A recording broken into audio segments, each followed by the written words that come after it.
So the third option is supposed to be the viable, what your consultant believes is viable and practical for Vermont. So consequently, not only we interviewed your major stakeholders and groups, as well as we're looking into your operational systems, and also consider what can be implemented and in what time framework. And so in that context, we're delighted to have the chance with Commissioner Hsiao and also the other officials, Christine and Rebecca and Bessie. And we applaud their work, and we think their planning work for the exchange should go forward. The simple reason is this. If you want to maximize the federal revenue coming into Vermont, the establishment of an insurance exchange that can take the advantages what Affordable Care Bill can give you is one sure way to make sure you bring in the insurance coverage to Vermonters, as well as to bring in the federal subsidies. And I can tell you in the simulation model we have done is very preliminary, so I will not give the exact numbers, but you will have those exact numbers in a month. It's several $100 million will come in. But that's the good news, and the more Vermonters will be insured. However, the simulation model also show roughly about maybe 0.5% of Vermonters will continue to be uninsured, even when insurance exchange is put in place. These are the people tend to be between, the income tend to be between 300 to 400% of the poverty level. They tend to be younger, so they do not feel the money they have to spend for premiums may, even with some subsidy, that may be attractive enough for them to buy the insurance. Does that assume no individual mandate? Right, that's right. So,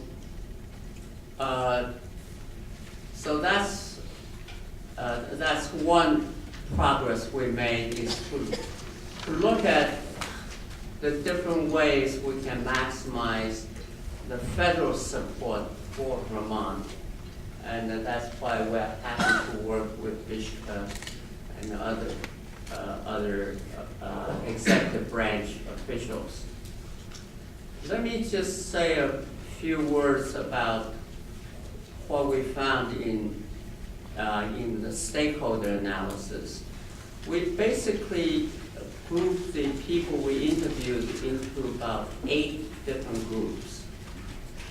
And I don't think there are that many surprises, but it does show clearly there are different interests.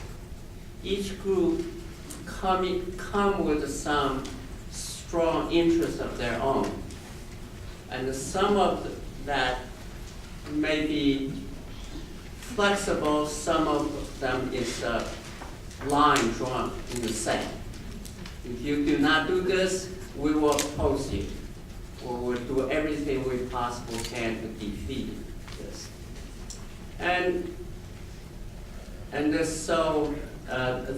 So that helped us to guide our design, as Steve said. And I just give you some examples of what we found, which will not be, as I said, will not be surprise to people in this room. The business worry about any new additional cost. And so they are quite firm whatever proposal we may design that's considered viable and practical should not cost more money on the whole for Vermont. Small businessmen particularly articulate that view. Their business often on the margin. So then how do you provide universal coverage? Bring the underinsured people from low insurance up to a higher level insurance. Where is that money going to come from? This is what Steve also said earlier. Now, mostly then that has come from savings. Now, what kind of savings can our proposal produce for you? And so we are constantly struggle, what savings can we produce? And how much do we need to have universal coverage, to make your insurance decoupled from employment? It's just based on the residency in Vermont, you're eligible for this standard benefit package. And also to have the standard benefit package to be as high as possible. Well, we discovered to our surprise, Vermont already has a very high coverage. Earlier we were talking about, the richness of benefits package. Earlier in the presentation on the insurance exchange, you heard this 4 different plans called bronze, silver, gold, and platinum. What they represent is bronze says if you spend, let's say, $1,000 for ambulatory care, hospital care, drugs, how much does the insurance cover? That's called actuarial ratio. Bronze set that standard to 60%. The insurance will only pay 60%. Silver is 70%. Gold is 80%. Platinum is 90%. Where do you think Vermont is now? Platinum plus. Or lead, one or the other. Well, a number of the Vermonters have platinum plus. The average is about 87%. It's between the gold and the platinum. And so how much can you afford to bring it up more? And that impacts on how much the federal government will subsidize, even in the exchange. That's where we actually cross paths with the exchange. So these are the findings that raised the issues raised in our mind as a team trying to design the best reform for you. And I'll just give you another example. Let's say the